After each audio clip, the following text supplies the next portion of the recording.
സാമൂഹിക സുരക്ഷാ pension bank വഴി നൽകാനുള്ള സർക്കാർ തീരുമാനം. ലാഭനഷ്ടങ്ങൾക്കപ്പുറം കാണേണ്ടത് വയോജനങ്ങളുടെ അന്തസ്സ്. കേരളത്തിലെ ലക്ഷക്കണക്കിന് വരുന്ന വയോജനങ്ങൾക്കും ഭിന്നശേഷിക്കാർക്കും നിർധനരായ വീട്ടമ്മമാർക്കും പ്രതിമാസം ലഭിക്കുന്ന സാമൂഹിക സുരക്ഷാ പെൻഷൻ കേവലം ഒരു തുകയല്ല. കേരളത്തിൽ സാമൂഹിക സുരക്ഷാ പെൻഷനുകളും വിവിധ ക്ഷേമനിധി ബോർഡ് പെൻഷനുകളും ചേർത്ത് ഏകദേശം 60 ലക്ഷത്തിലധികം പേർക്ക് പ്രതിമാസ ക്ഷേമ പെൻഷൻ ലഭിക്കുന്നുണ്ട്. അതവരുടെ ആത്മാഭിമാനത്തോടെയുള്ള ജീവിതത്തിനുള്ള തണലാണ്. ഈ പെൻഷൻ ഇനി മുതൽ പൂർണ്ണമായും ബാങ്ക് അക്കൗണ്ടുകൾ വഴി മാത്രമാക്കാനും വീടുകളിൽ നേരിട്ടെത്തിക്കുന്ന രീതി അവസാനിപ്പിക്കാനുമുള്ള തീരുമാനങ്ങൾ വലിയ ആശങ്കകൾക്കാണ് വഴിവെച്ചിരിക്കുന്നത്. നിലവിൽ സഹകരണ ബാങ്കുകൾ വഴി വീട്ടിൽ പണം ലഭിക്കുന്നവർ 23,12,662 പേരാണ്. ഈ മാറ്റം നമ്മുടെ മുതിർന്ന പൗരന്മാരെയും രോഗികളെയും എങ്ങനെ ബാധിക്കുന്നുവെന്ന് നാം ഗൗരവമായി ചിന്തിക്കേണ്ടതുണ്ട്. 60 വയസ്സു കഴിഞ്ഞ ലക്ഷക്കണക്കിന് ആളുകളാണ് നമ്മുടെ നാട്ടിലുള്ളത്. ബാങ്കുകളിലേക്ക് യാത്ര ചെയ്യാനും ക്യൂ നിൽക്കാനും വയ്യാത്ത രോഗികളും വയോധികരുമുണ്ട്. ഇവർക്ക് ബാങ്കിലെത്തുക എന്നത് വലിയൊരു ശാരീരിക പ്രയാസവും സാമ്പത്തിക ബാധ്യതയുമാണ്. ദേശീയ വാർദ്ധക്യകാല പെൻഷൻ വാങ്ങുന്നവർ 30,35,232 പേരും, ഇന്ദിരാഗാന്ധി വിധവാ പെൻഷൻ ലഭിക്കുന്നവർ 13,39,006, ഭിന്നശേഷി പെൻഷൻ കിട്ടുന്നവർ 3,91,008 പേരുമുണ്ട്. ഇവരിൽ ഭൂരിപക്ഷത്തിനും വീടുകളിലാണ് പെൻഷൻ എത്തിച്ചു നൽകുന്നത്. ഇതിനു പുറമെ വിവിധ ക്ഷേമനിധി ബോർഡുകൾ വഴി 14 ലക്ഷത്തോളം പേർക്കും പെൻഷൻ വിതരണം ചെയ്യുന്നുണ്ട്. പല ദേശസാൽകൃത സ്വകാര്യ ബാങ്കുകളിലും അക്കൗണ്ടിൽ ഒരു നിശ്ചിത തുക മിനിമം ബാലൻസായി നിലനിർത്തണമെന്ന് നിർബന്ധമുണ്ട്. സാധാരണക്കാരായ പല പെൻഷൻകാരുടെയും അക്കൗണ്ടുകളിൽ മുൻപ് മിനിമം ബാലൻസ് ഉണ്ടായിരുന്നില്ലെങ്കിൽ അതിനുള്ള പിഴയായി വലിയൊരു തുക ബാങ്കുകൾ ഈടാക്കി വെച്ചിട്ടുണ്ടാകും.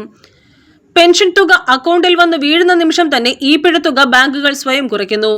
ഈ കാഴ്ച ഒരു നിത്യസംഭവമാണ്.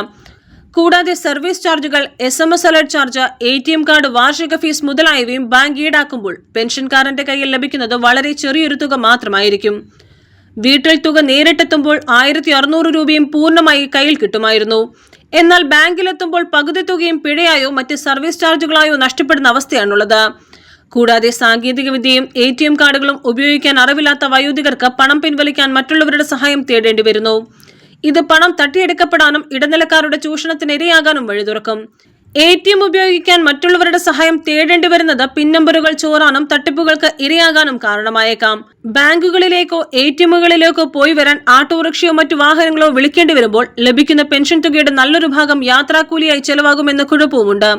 മാസാവസാനം പെൻഷൻ തുക പിൻവലിക്കാൻ ബാങ്കുകളിലെത്തുമ്പോൾ മണിക്കൂറുകളോളം കാത്തു നിൽക്കേണ്ടി വരുന്നത് വയോധികരുടെ ആരോഗ്യാവസ്ഥയെ ദോഷകരമായി ബാധിക്കുമെന്നത് പറയേണ്ടതില്ലല്ലോ. കുടിശ്ശികയടക്കം 3 മാസത്തെയോ 5 മാസത്തെയോ തുക ഒന്നിച്ച് വീട്ടിൽ കൈകളിൽ കിട്ടുമ്പോൾ മരുന്നുകൾ വാങ്ങാനും നിത്യോപയോഗ സാധനങ്ങൾക്കും മറ്റും അത് സൂക്ഷിച്ചു വെച്ച് ഉപയോഗിക്കാൻ അവർക്ക് കഴിഞ്ഞിരുന്നു. ആ സാമ്പത്തിക സ്വാതന്ത്ര്യമാണ് ഇതിലൂടെ ഇല്ലാതാകുന്നത്.